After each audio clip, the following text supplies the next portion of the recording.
hay quienes creen que el ministerio profético para este tiempo no está activo.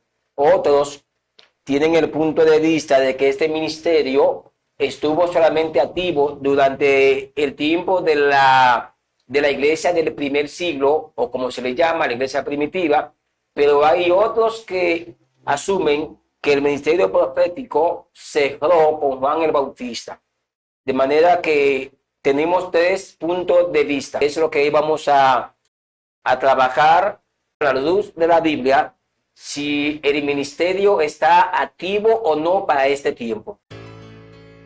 ¿Te gusta estudiar la Biblia?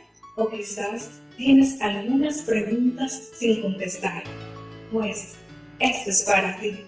El Centro de Restauración Edificando Vidas presenta Teología desde la perspectiva del pastor Cuello. Tiene el propósito no de destruirte, sino de acelerar el propósito de Dios para tu vida. Y con todos nosotros, el pastor Cuello.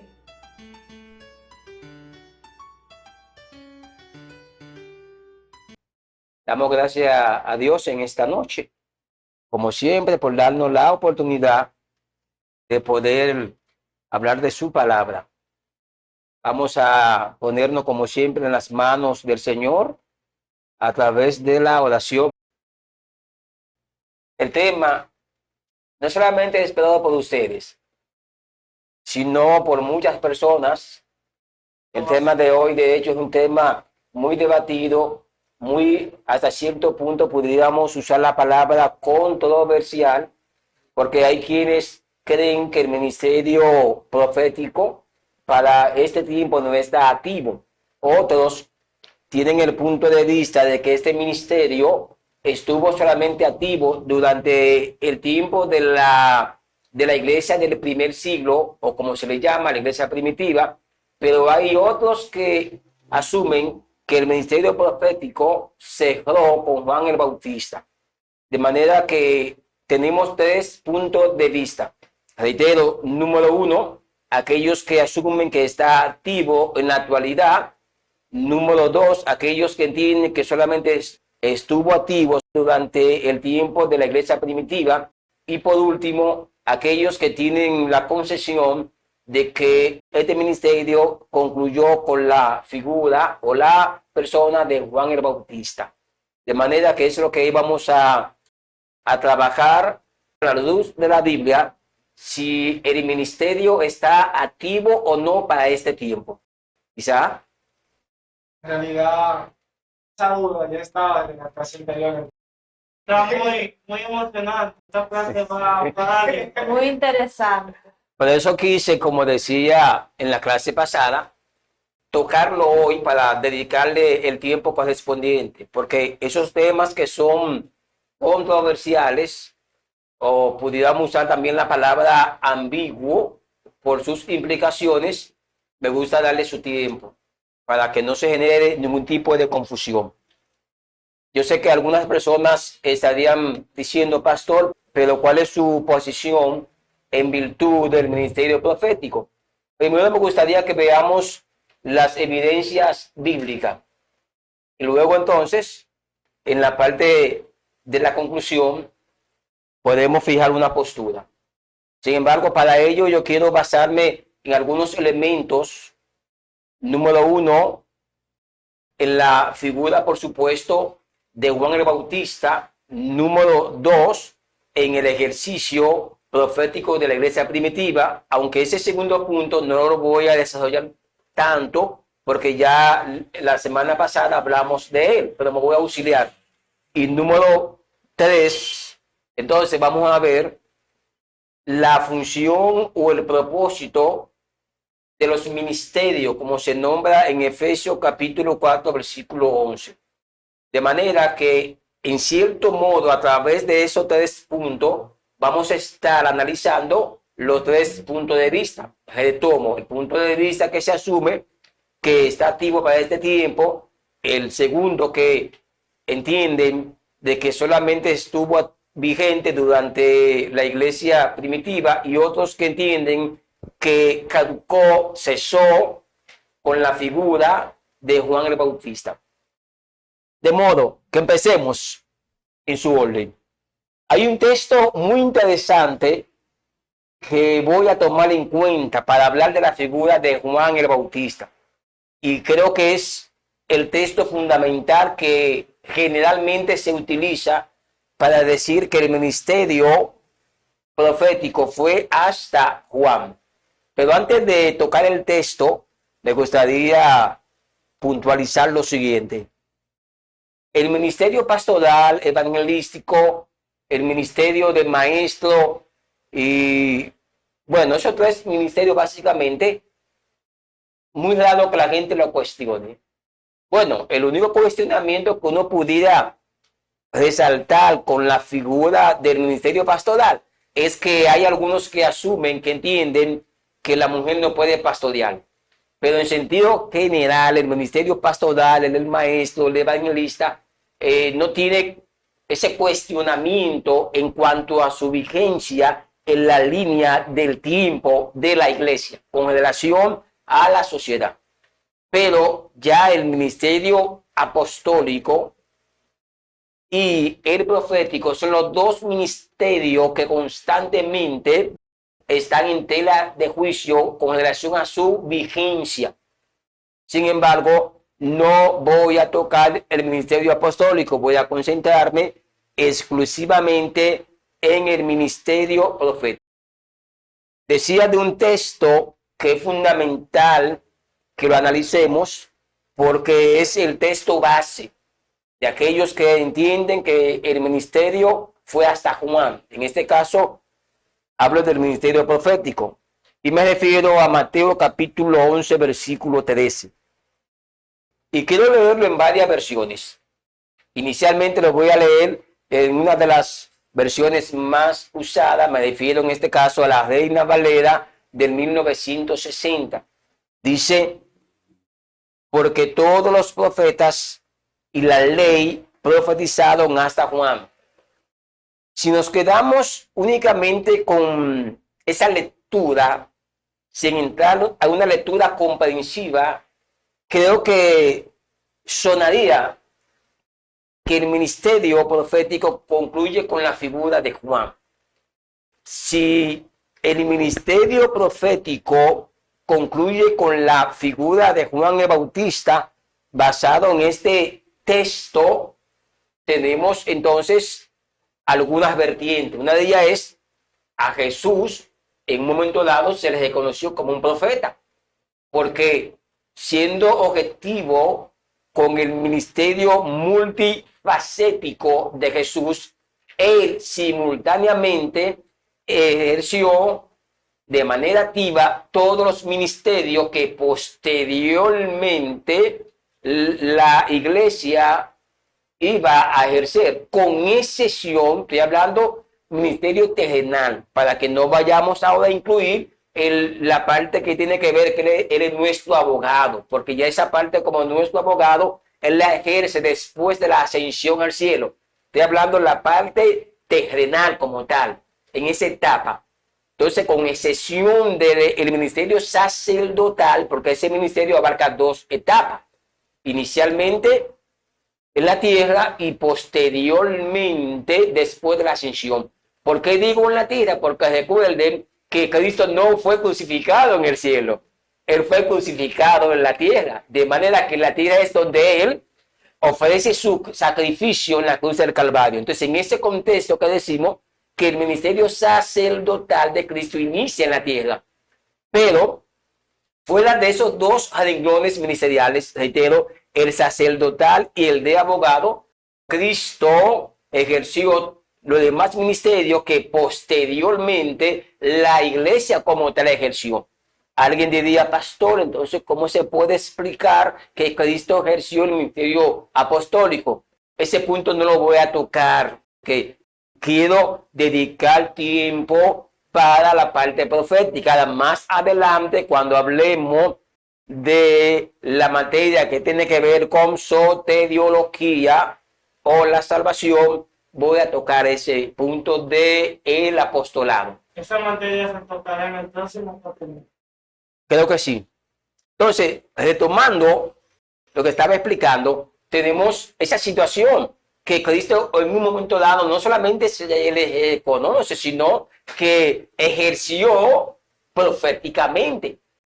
Reitero, Mateo 11:13, que dice, porque todos los profetas y la ley profetizaron hasta Juan. Tomando una lectura así, sin un análisis exhaustivo, hay otra vertiente también.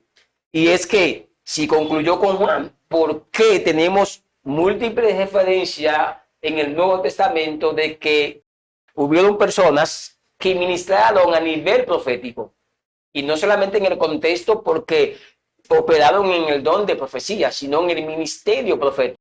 Por ejemplo, dice en Hechos 13:1 que habían profetas, donde en Antioquía, en esa iglesia, dice habían profetas.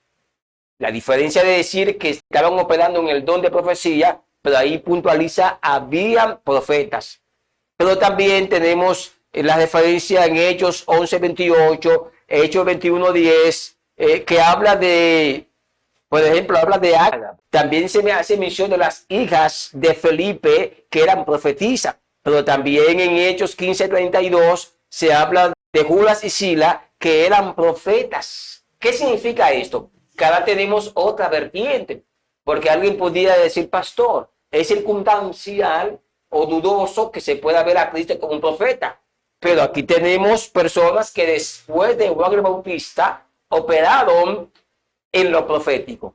Bueno, y hay otro texto más contundente, y es Efesios capítulo 4, versículo 11, que lo voy a leer más adelante, pero dentro de los ministerios que Pablo enumera, aparece el ministerio profético. Eso implica que de plano hay que descartar, sin entrar todavía al análisis de Mateo 11:13, que vamos a entrar en breve, sin entrar al análisis de Mateo 11:13, ya de plano se puede descartar automáticamente de que el ministerio profético concluye con Juan. Más adelante lo voy a ampliar, pero necesito auxiliarme de este recurso.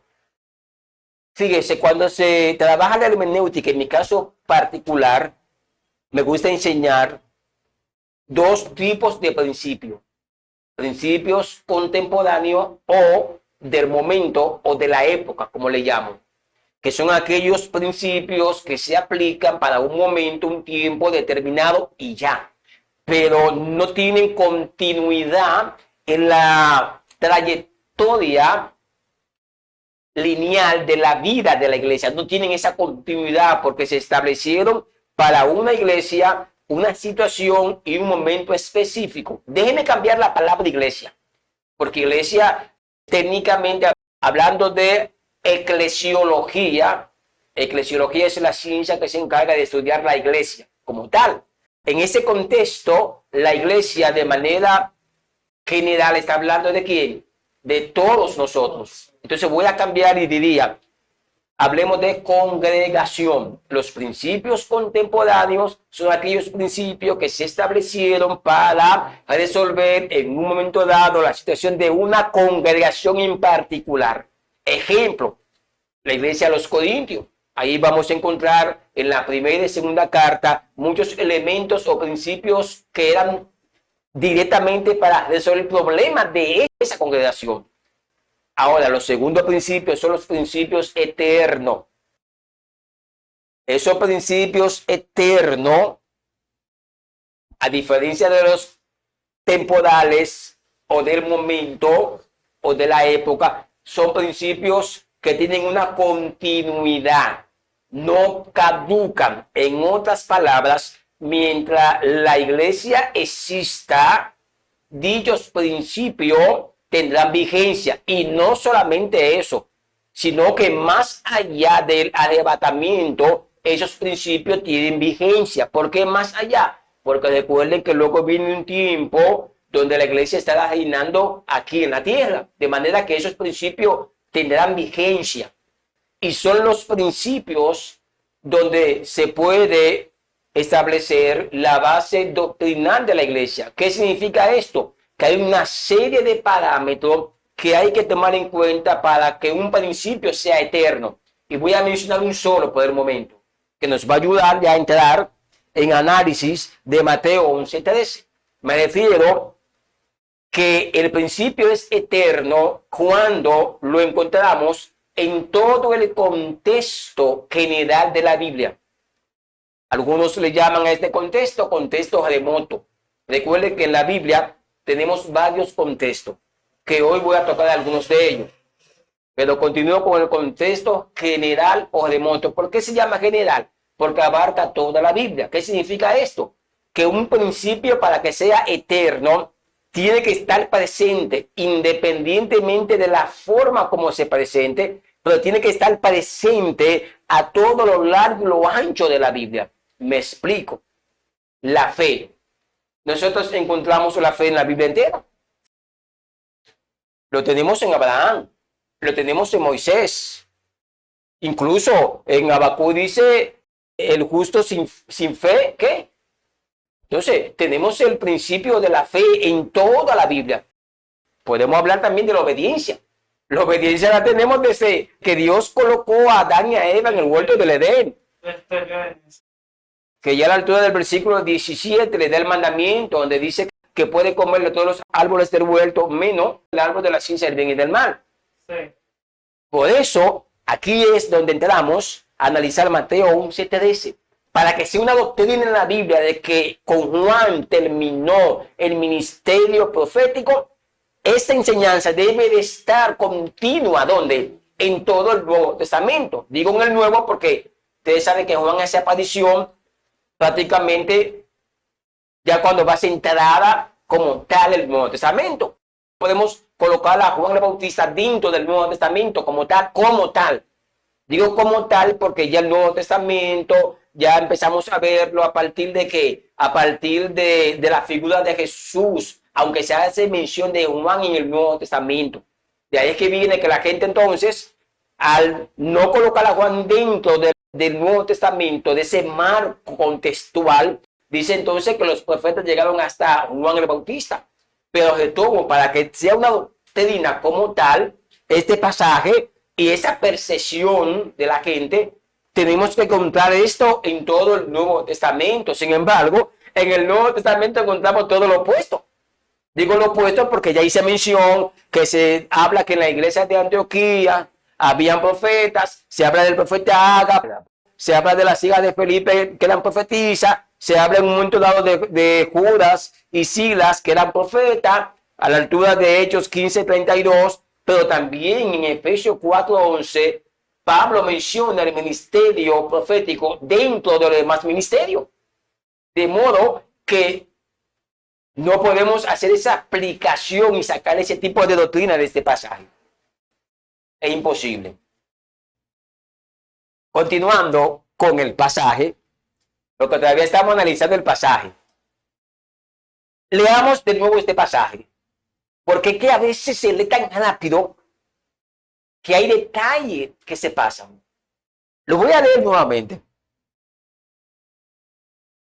Porque todos los profetas y la ley profetizaron hasta Juan. Dios bendiga a nuestra hermana Mariela, que deporta la sintonía. Note lo siguiente, que esa es la parte donde quiero que ustedes se enfoquen. Está diciendo que tanto los profetas y la ley profetizaron hasta Juan. Leamos ese mismo pasaje en otras traducciones, porque acabamos de leerlo varias veces en la traducción de la Reina Valera 1960. Veamos este pasaje en la nueva traducción del Dios viviente. El mismo pasaje. ¿Cómo dice? Escuche bien como ahora dice esta traducción.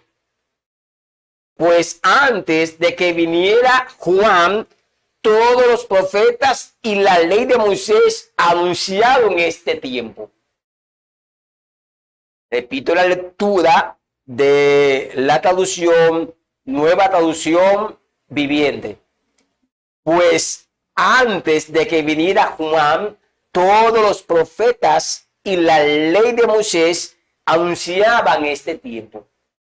Leamos este mismo pasaje en otra traducción. En este caso vamos a leerla en la Dios habla hoy, edición 2002.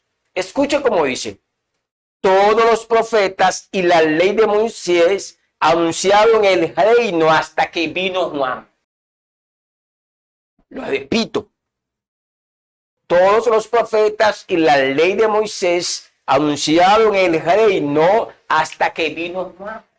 Note que la Nueva Traducción Viviente dice, puntualiza, anunciado en este tiempo. Ahora encontramos que en esta traducción dice anunciado en el reino. Por eso es importante a la hora de tener una lectura comprensiva de un texto, leerlo en varias traducciones, porque nos va a dar una luz más amplia de lo que implica el texto. Porque si nos quedamos con la primera lectura, hablando de la Reina Valera 1960, y nos olvidamos del contexto, y nos olvidamos del contexto del remoto como tal, entonces uno pudiera decir que sí, que tenemos esa evidencia ahí, que hasta Juan llegaron los profetas, pero tomando en cuenta, como mencioné, el contexto remoto que vemos en todo el Nuevo Testamento, el ejercicio del ministerio profético y la mención de los profetas y el ministerio como tal, y dos, leyendo la misma referencia en otras traducciones, notamos que es más allá de decir que era hasta Juan.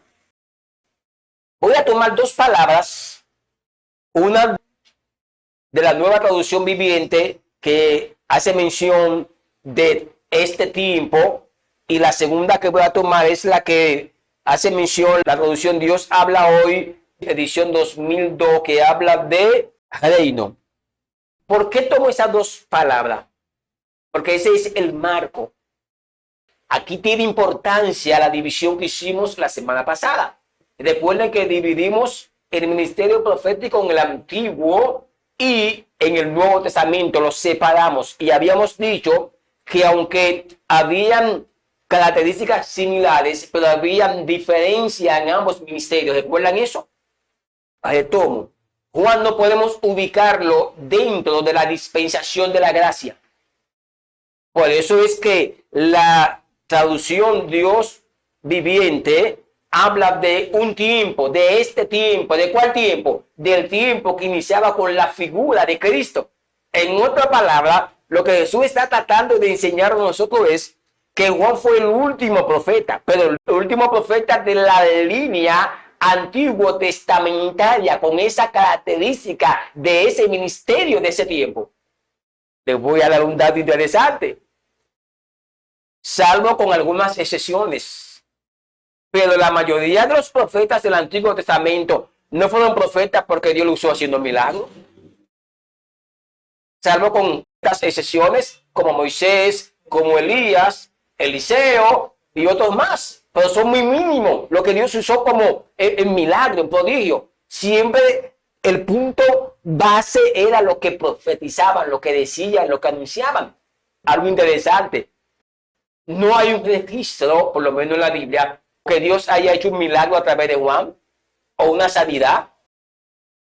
No lo hay. En toda la misión que se hace de Juan no encontramos un registro. ¿Qué implica esto? Que el ministerio de Juan no podemos ubicarlo dentro del tiempo de la gracia, antes de que iniciara el tiempo de la gracia. Esto significa básicamente que Jesús lo que está diciendo es que el ministerio de Juan tenía que ver con ese ministerio característico del Antiguo Testamento. Por eso, ustedes van a notar que en el versículo 14 dice: y si queréis recibirlo, es aquel Elías que había de venir. Dios hizo bastantes milagros a través de Elías. Pero Juan fue usado poderosamente, fue en la prédica, en la proclamación. Pero ¿qué milagro encontramos que Dios hiciera a través de Juan?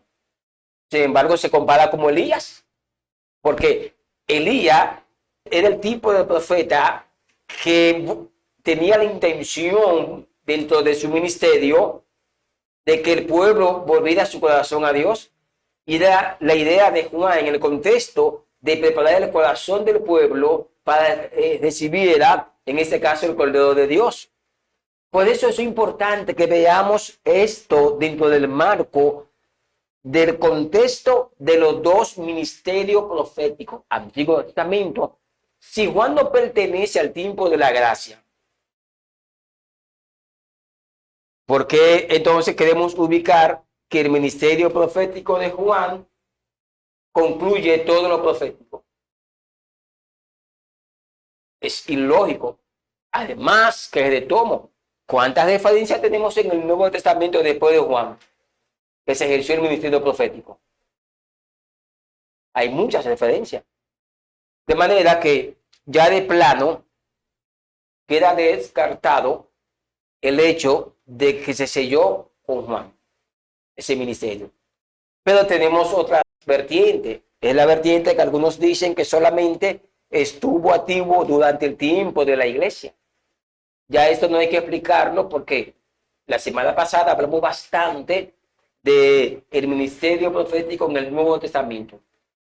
Así que me voy a concentrar en el tercer punto, el que tiene que ver si está activo o no en este tiempo.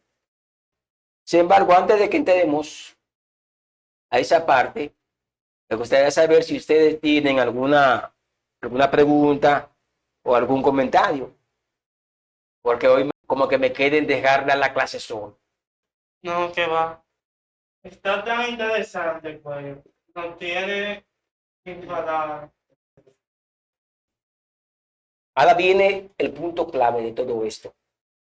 Alguien diría, bueno, pero, ok, pastor, ya usted acaba de convencerme de que no concluyó con Juan. Y acepto, ok, de su vigencia en la iglesia primitiva. Pero alguien pudiera preguntar, pastor, ¿cuáles son los argumentos y las evidencias que hay para establecer que está o, por el contrario, que no está activo en este tiempo? ¿Qué dice el Nuevo Testamento? Él mismo responda. Recuerden que le decía que iba a hablar de varios contextos. Inicialmente, cuando estaba hablando del contexto remoto general de la Biblia. Ahora voy a mencionar lo que sería el contexto del texto y también voy a tocar lo que sería el contexto gramatical. Hay más, pero por el momento voy a hacer uso de esos dos. Reitero, el contexto del texto. ¿Cuál es el contexto del texto? Son los versículos que giran alrededor del versículo que se está analizando. Ejemplo, si tenemos Efesios 4:11, entonces los versículos que anteceden y aquellos que preceden son los que se convierten en el contexto del texto.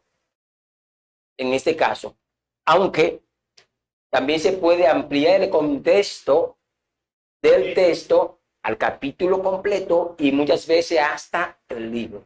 Pero para nuestro caso en particular, únicamente vamos a basarnos dentro del mismo marco del capítulo 4. El contexto gramatical es aquel contexto que tiene que ver con analizar los términos dentro del idioma que se encuentra el texto. En nuestro caso está claro y es evidente que estaríamos tocando algunos términos griegos. Y esos dos elementos combinados con los dos puntos anteriores que se han tocado, me refiero al punto ya de Juan el Bautista, hablando de Mateo 11:13, y dos, el punto de su vigencia o si estuvo vigente en la iglesia primitiva, nos van a ayudar a entender y a concluir si en la actualidad ese ministerio está activo o no. Veamos las evidencias.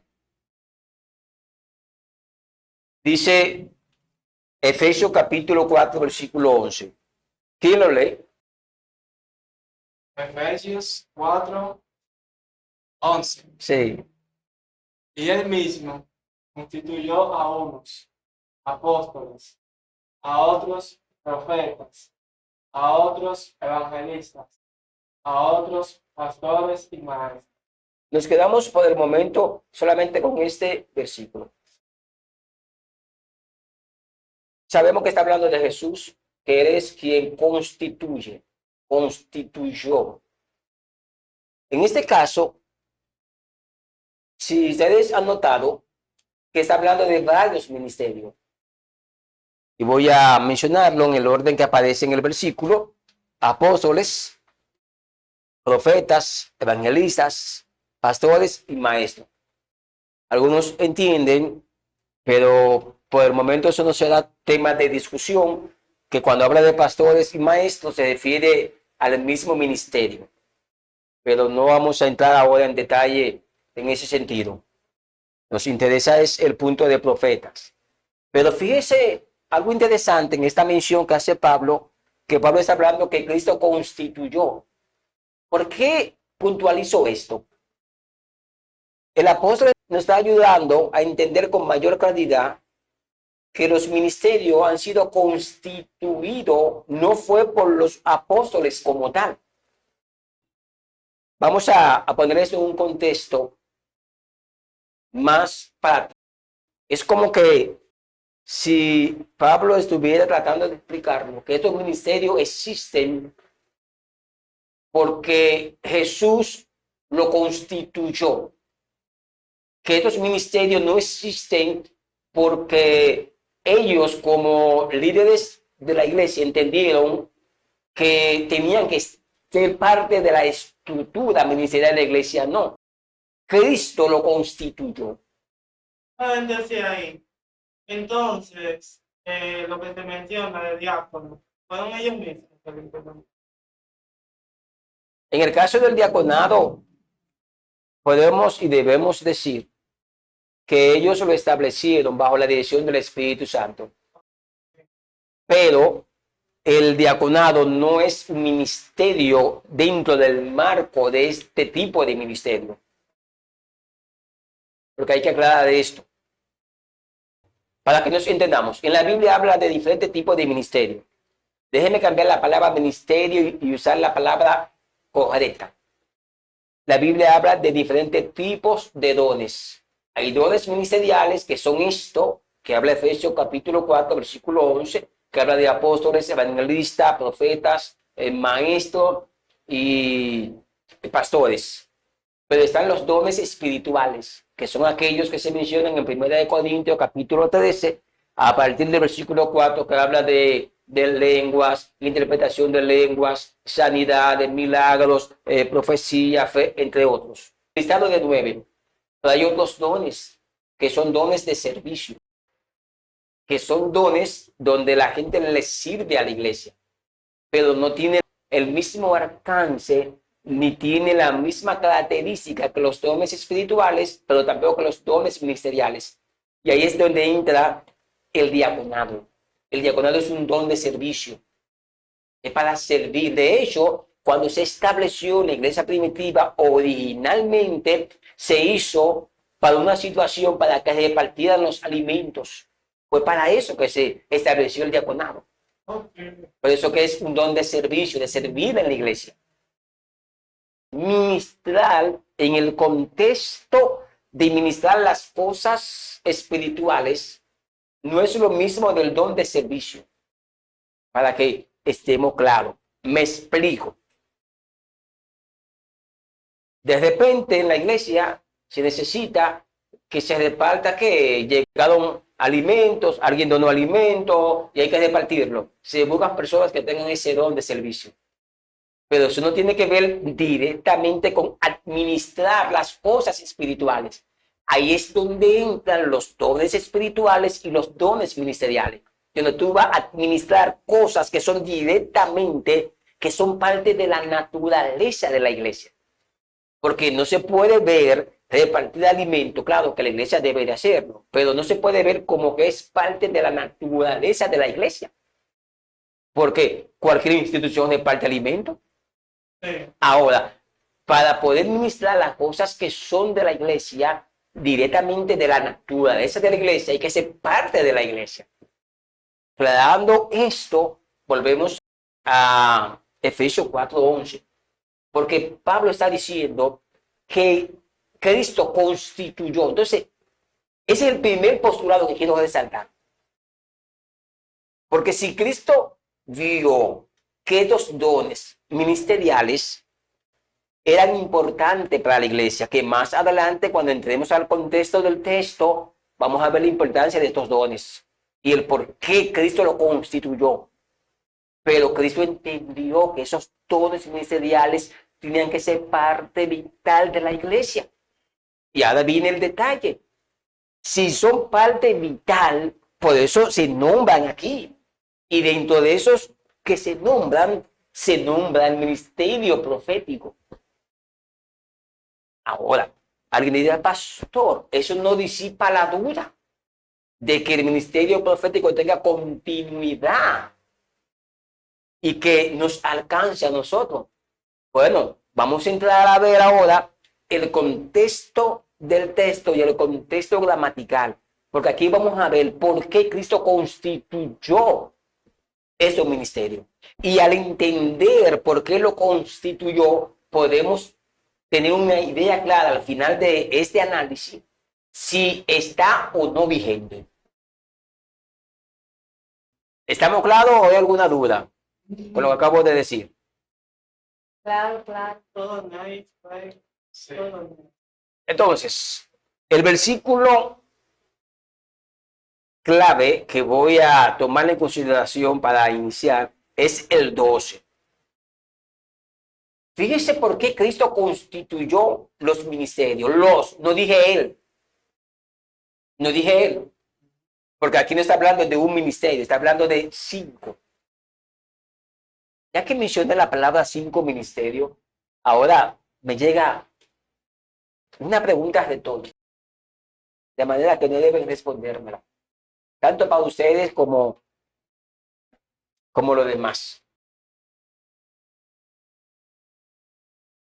Si aquí se nombra 5 ministerios, que ya expliqué a qué se deben estos 5 ministerios, hablé en combinación con los dones espirituales, que son los que tienen que ver con administrar los elementos que son propios de la naturaleza de la iglesia.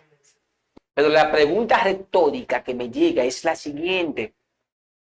Si solamente en la Biblia, en todo el Nuevo Testamento,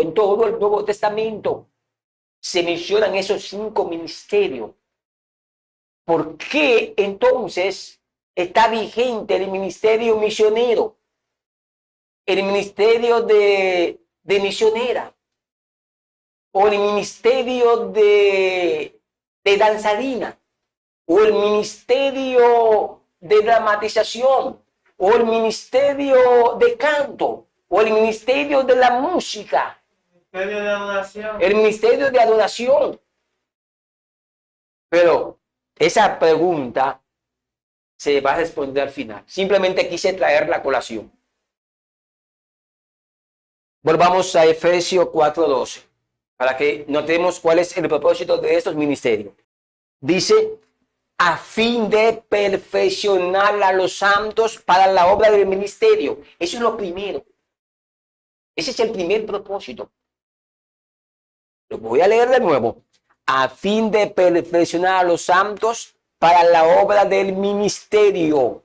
Eso es lo primero por el cual Cristo estableció estos ministerios, para perfeccionar a los santos para la obra del ministerio. ¿Qué significa esto? Pero antes de explicar esto, otra pregunta me surge y la dejo en el tapete, como dicen. Y si esos ministerios son para perfeccionar a los santos, obviamente para la obra del ministerio, entonces, si actualmente todavía la gente sigue ejerciendo un ministerio, quiere decir que todavía esos ministerios siguen perfeccionando a la gente que va a ministrar. Sí. Michael. Y que dice que de modo para perfeccionar a los santos, ¿cierto? Entonces, aún no somos santos. Vamos a ser santos completamente cuando nuestro cuerpo sea, ¿cuál es la palabra? transformado. transformado. Pero que hay un detalle, por eso es importante del contexto del texto y el contexto gramatical que le dije que lo voy a usar a ambos ahora, porque al inicio lo que estaba usando a la altura de Mateo 11:13 es el contexto remoto general de la Biblia. Sí. Sí, eso es lo importante, porque pudiéramos tomar eso que tú dices, pero aquí, específicamente en esta declaración, no está hablando de ese tipo de santidad, está hablando de la santidad para el ministerio. Para que tengamos una idea, es como que si el Señor llamó a Esther como, por ejemplo, evangelista, es que a través de los ministerios que ya estén, la gente que esté activa en esos ministerios va a colaborar para que ella sea santificada o perfeccionada, para que pueda ejercer ese ministerio con eficaz. Por eso que puntualiza perfeccionar a los santos para la obra del ministerio. ¿Cuál ministerio? De los ministerios que se mencionan en el mismo versículo anterior, que es el versículo 11. Recuerden que yo le había dicho que el contexto del texto son los versículos que anteceden y preceden al versículo que se está analizando. ¿Cuál es el que estamos analizando? El versículo 11. Entonces, del 1 al 10 se convierte en su contexto.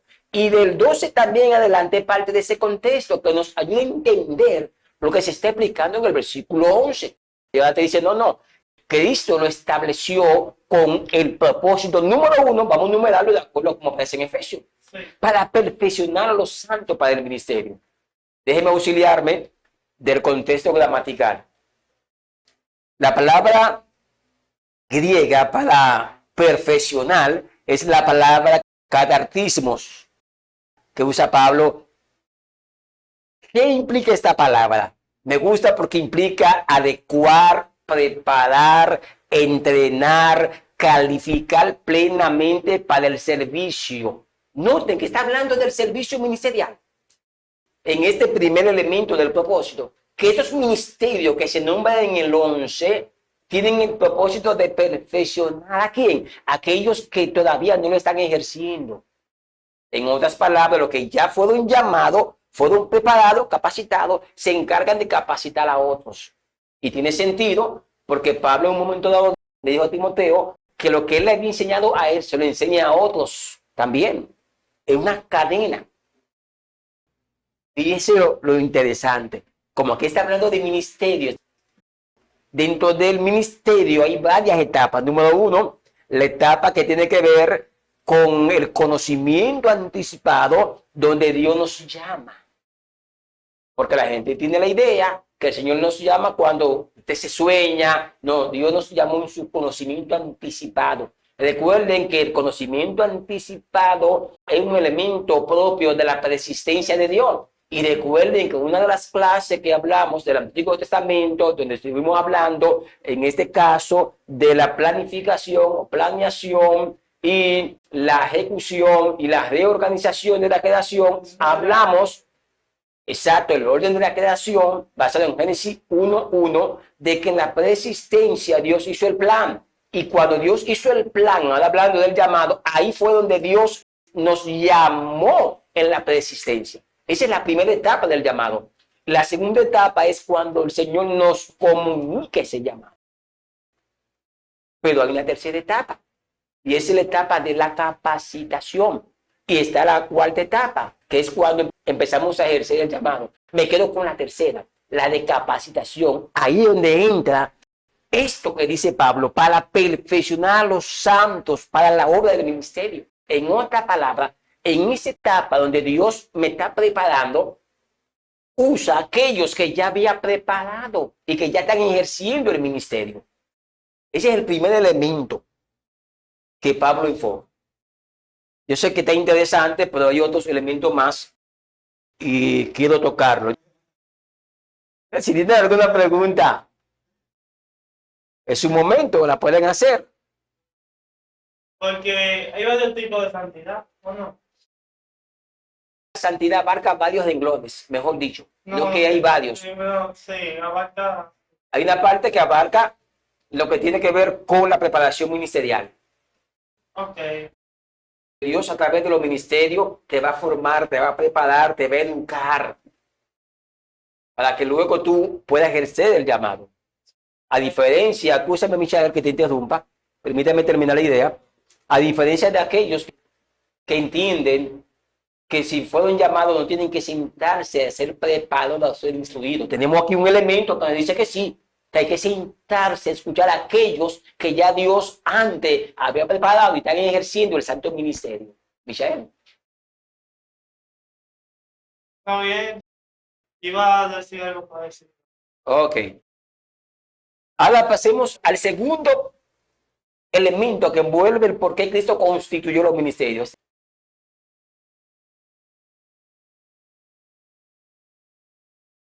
Y estoy en el mismo versículo 12. Luego dice, para la edificación del cuerpo de Cristo. Ya tenemos el segundo elemento. El primero tiene que ver con lo ministerial. Ya aquí está hablando ahora que para edificar el cuerpo de Cristo. Recuerden que le decía al inicio de este punto, me va a auxiliar de dos elementos del contexto, del texto y del contexto gramatical. Por eso estoy diciendo algunos términos griegos. En el caso, por ejemplo, de la edificación se usa la palabra oikodome, formada por dos términos oikos, que es hogar, y demo, construir. En el Nuevo Testamento se usa de manera figurada en el sentido de edificar o promoción del crecimiento espiritual. Mientras que inicialmente vemos que tiene que ver con nuestra capacitación dentro del marco de lo ministerial, y aquí tiene que ver dentro del marco como creyente. Tiene que ver con nuestro crecimiento como creyente. Usted diría, pastor, pero ¿cuál es la diferencia? Recuérdate que tú dijiste que la santidad dentro del marco del ministerio era un tipo de santidad. Yo te dije, no. Lo que pasa es que la santidad tiene varias ramas, tiene varios elementos. Y aquí viene que mientras los ministerios nos perfeccionan para que seamos eficaces dentro del marco ministerial, ya aquí también nos edifican como creyente, como hijo de Dios, para que podamos crecer como personas que le servimos al Señor. Si no fuera así, cuando nosotros vamos ya al versículo, en este caso, que no lo voy a leer, pero ya a la altura del versículo 17, del mismo capítulo 4 de Efesios, hasta el versículo 30, nos habla de la nueva vida en Cristo Jesús.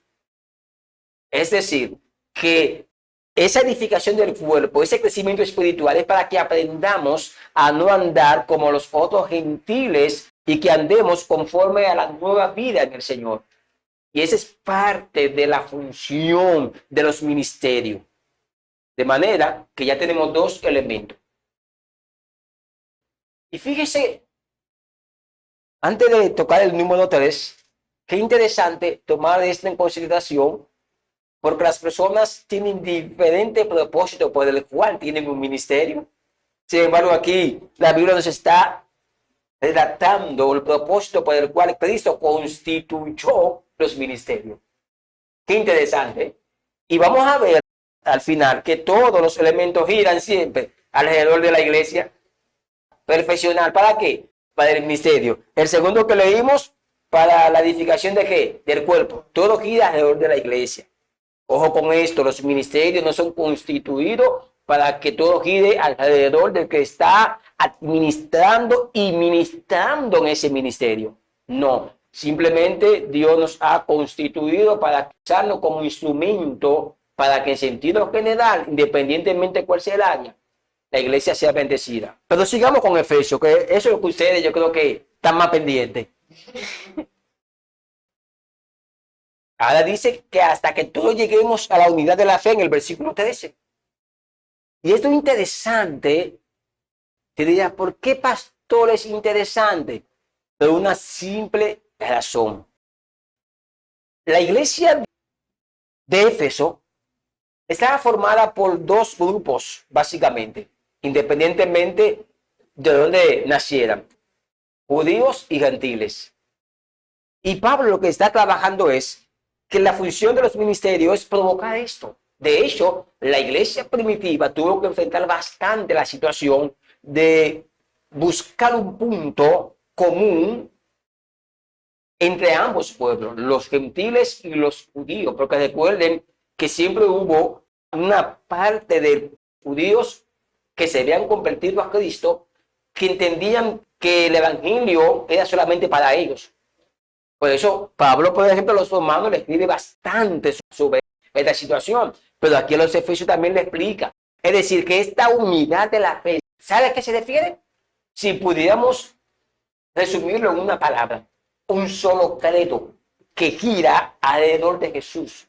En otra palabra, que Cristo, visualizando esa problemática de que su iglesia iba a estar siempre en esa pugna de división, entonces establece los ministerios para que cumplan esa tarea de unificar al pueblo, de que el pueblo tenga un solo credo, una sola creencia, un solo punto de vista y que todo descanse en la persona de Jesús.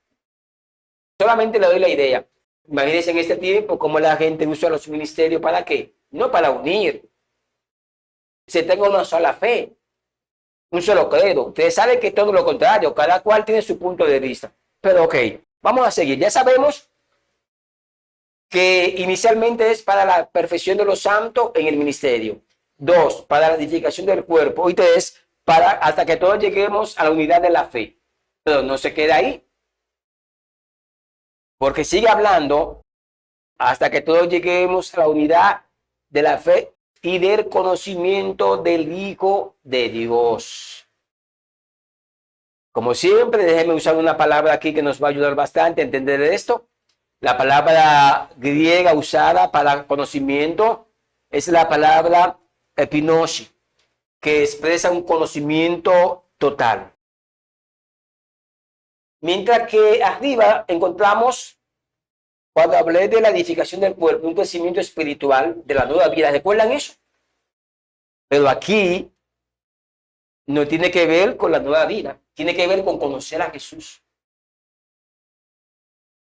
Es decir, que hay un conocimiento, claro, tiene un tope, porque ningún ser humano puede conocer plenamente a Jesús en el contexto de su divinidad. Pero sí hay un conocimiento que el Padre estableció a revelarnos acerca de su Hijo. Y ahí es donde entran los ministerios para que cada persona que llegue a la iglesia pueda crecer alcanzando ese conocimiento de conocer a Jesús. Que no vea a Jesús simplemente como un profeta o solamente como el Salvador, sino que en todas las facetas que se revela a Cristo en el Nuevo Testamento, el creyente pueda conocer, pueda alcanzar ese conocimiento. Y es la función de cada ministerio. Yo sé que puede ser que alguien piense, pastor, ¿y qué tiene esto que ver con la vigencia del ministerio profético? Al final lo van a notar. Luego sigue diciendo, en ese mismo orden, a la medida de la plenitud de Cristo, lo que estaba explicando, pero sigue estableciendo a un varón perfecto. Y es interesante porque habla de un varón perfecto, porque tiene que ver con maduro, una persona madura, completa. Pero esa madurez es un proceso que va a culminar cuando seamos transformados. Entre tanto, cada ministerio debe colaborar con ese proceso para que no haya un hermano que no madure en la fe. Vamos a usar la palabra que no se quede estático, pasmado en el tiempo. Déjenme usar una palabra de crecimiento, que no se quede enano. Porque hay personas que llegan a la iglesia, le pasan los años y no crecen. Una cosa es crecer en el contexto que le pasen los años en la iglesia, pero aquí está hablando de que crezcamos a la estatura del varón que Dios estableció que lleguemos. Porque Dios estableció unos parámetros para aquellos que nos acercamos a Él. Voy a seguir avanzando porque ya voy a llegar a la parte final, donde dice a la medida de la estatura de la plenitud de Cristo. Aquí está el parámetro. Y usted va a decir, pastor, sé de Dios. No ese parámetro, es hablando del Cristo que se encarnó. ¿Es la diferencia? Es el parámetro que el Padre estableció. Es el varón perfecto, donde usted y yo tenemos que llegar en ese contexto, no hablando de su divinidad. Tenemos que llegar. ¿Y sabe cuándo vamos a llegar? cuando nuestro cuerpo sea transformado. Entre tanto, todos tenemos que colaborar.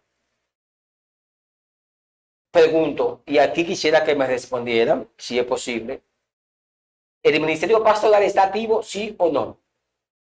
Sí. Sí. ¿El ministerio evangelístico está activo, sí o no? Sí. ¿El ministerio de maestro está activo, sí o no? Sí. Ok. No le voy a preguntar por el apostólico porque usted sabe que hay mucha cuestionante, no le voy a tocar ahora. Pero aquí viene lo interesante. Cada uno de estos ministerios que ustedes mencionaron, que dijo que estaba activo, pastoral, maestro, evangelístico, hace un aporte para los elementos que mencioné. ¿Qué significa esto? Que hay cosas que son propias o son, déjeme decirlo de esta manera, hay aportes que son propios de cada ministerio. Eso significa que si sacamos el ministerio profético, ¿quién va a hacer el aporte del profético? Porque si el aporte del profético lo pudiera hacer el de maestro o el de pastor o el de evangelista, Cristo no lo hubiera constituido, que sabe más que nosotros de esto. No lo hubiera constituido. Entonces es como decirle a Cristo, Cristo, te equivocaste. Es como decirle a él, el que constituyó al dueño, el que sabe de esto, es como decirle a Cristo, pero ¿y para qué tú pones un ministerio que no va a cumplir una función? Cada uno de estos ministerios que tiene que ver con la perfección para el ministerio, que tiene que ver con la edificación del cuerpo de Cristo, que tiene que ver que hasta que todos lleguemos a la unidad de la fe, que tiene que ver que alcancemos el conocimiento del Hijo de Dios, un varón perfecto, a la medida de la estatura de Cristo, hace un aporte desde su óptica. En otras palabras, ¿qué hace el pastor? El pastor alimenta las ovejas, cuida las ovejas, la cuida, la guía. En ese contexto, en esa línea de alimentación, de cuidado, de protección, de guianza, el pastor está haciendo su aporte, ese ministerio, para que se cumplan estos elementos en los creyentes. Pero ¿qué hace el evangelista? El evangelista predica la palabra, porque el maestro es el que enseña. ¿Qué significa esto? Que el evangelista como evangelista hace su aporte, pero también lo hace el maestro. ¿Ustedes creen que un evangelista puede agarrar y enseñar a la misma profundidad que enseña un maestro? No, él puede enseñar a un evangelista, pero para poder enseñar a la misma profundidad como lo hace el maestro, tiene que tener también el ministerio de maestro. Eso quiere decir que cada ministerio hace su aporte. De manera que no podemos sacar al ministerio profético de esos aportes que él como tal hace. Quiero retomar las preguntas retóricas que hice al inicio. Cuando preguntaba, ¿pero qué detalle? Porque en el Nuevo Testamento no se habla del ministerio de misiones. Sí, la Biblia habla de apóstoles haciendo misiones, pero la palabra misión ni siquiera está en el Nuevo Testamento. ¿No lo sabían? La palabra misión es una palabra latín que viene del latín misio. Sin embargo, la gente habla del ministerio misionero. La gente habla del ministerio de canto. ¿Dónde aparece en todo el Nuevo Testamento que se nombre de ministerio de canto? Ah, bueno, si sacan de contexto, cuando Pablo y Sila estaban presos, estaban cantando himno al Señor. Si sacan eso de contexto. O si me sacan de contexto, por ejemplo, cuando Juan escucha el cántico de los 144,000 en Apocalipsis. Pero ¿dónde se menciona el canto como un ministerio? ¿Dónde se menciona la danzarina como un ministerio? ¿Dónde se menciona qué más? Ayúdeme, todos estos ministerios que aparecen hoy en día. Ministerio de adoración, ministerio Entonces, de qué dramatización. conveniente que todos esos ministerios, el hombre fue que lo estableció para el buen funcionamiento de la iglesia, pero no quieren reconocer un ministerio que está latente en el texto. Que fue constituido Por Cristo. Porque si ese ministerio no hubiera tenido razón de ser en la línea continua del tiempo de la iglesia, Cristo no lo hubiera constituido. Así de sencillo. De manera que debemos concluir que tenemos que ser objetivos en el texto. Porque Si no aceptamos un ministerio, no podemos aceptar ninguno, porque todos dentro del contexto de Efesios capítulo 4, todos esos ministerios de manera interconectado. ¿Qué significa esto? Que no podemos desconectar uno del otro. No podemos sacarle un ministerio a la iglesia como tal. No, sino que estos ministerios de manera interconectado cumplen todas estas funciones que le acabé de mencionar. De manera que debemos concluir, después de ver todas estas evidencias, de que el ministerio profético está activo en la actualidad. Pastor Cuello, ya que usted confirmó que a través de la palabra nos hizo entender que el ministerio profético está activo, como para que los oyentes que están escuchando esta enseñanza, ¿cuáles señales hay de que, bueno, eso se va a dar una clase, pero de por lo menos una pincelada, de que alguien es profeta? Recuerda que la semana pasada, cuando hablé del ministerio en el Nuevo Testamento, porque para tomar las evidencias que son propias de ese ministerio, tenemos que tomar como marco de referencia el ejercicio en el Nuevo Testamento. Sí. Porque aunque las personas muchas veces han desvirtuado las funciones de acuerdo al texto sagrado, pero básicamente son dos evidencias. Número uno, el ejercicio como tal del don de profecía. Pero no solamente es el don, porque alguien pudiera tomar la idea de decir, bueno, pastor, si tengo el don, soy profeta. No, no, no. La combinación del don con también un tipo de predicación que es propia de ese tipo de ministerio. Como propia, es un tipo de predicación donde se le hace una radiografía. Dios le indica al profeta, le revela al profeta, independientemente de los medios que Dios utilice, ya sea el medio del cadema, ya sea una visión en el momento del escenario, pero Dios le indica al profeta todo lo que está aconteciendo en esa iglesia. El profeta se para y en base a eso que Dios le ha comunicado de ese tipo de predicación, que no es un tipo de predicación como el evangelista. Y no es que el profeta no use el texto en la predicación. Ejemplo, da un corte de la diferencia entre un mensaje evangelístico y un profético. El evangelista dice, bueno, voy a hablarle de la salvación a los amigos. Y empieza a hablarle a la luz de la Biblia que Cristo es el Salvador. Eso está bien. Ahora veamos el profeta. El profeta se para y le dice a los amigos, te voy a hablar de la salvación. Pero de repente, dentro de ese contexto, empieza a decirle a ese amigo, a revelarle cosas personales, cosas íntimas. Y empieza a decirle a ese amigo lo que le espera a futuro si no acepta a Cristo. No es que el mensaje profético se sale del marco de la Biblia, sino es que dentro de lo profético se da una operación simultáneamente de otros dones aparte de la profecía. ¿Por qué? Porque tenemos que hacer mención del don de palabra de ciencia, que ese don abarca dos elementos. Abarca el elemento que tiene que ver con el hecho de que Dios te amplía tu mente, pero no solamente eso, abarca el elemento de tú hablar cosas desconocidas. Tú miras una iglesia, tú estás frente a una iglesia predicando y de repente Dios te muestra toda la vida de esa iglesia, cómo es, lo que ha pasado, lo que está pasando, y tú como profeta comunicas ese tipo de mensaje. Note que no dije que tú le estás diciendo a la iglesia cosas que van a pasar. No, la vida de la iglesia, cómo se comporta, cómo hace las cosas. ¿Ves la diferencia?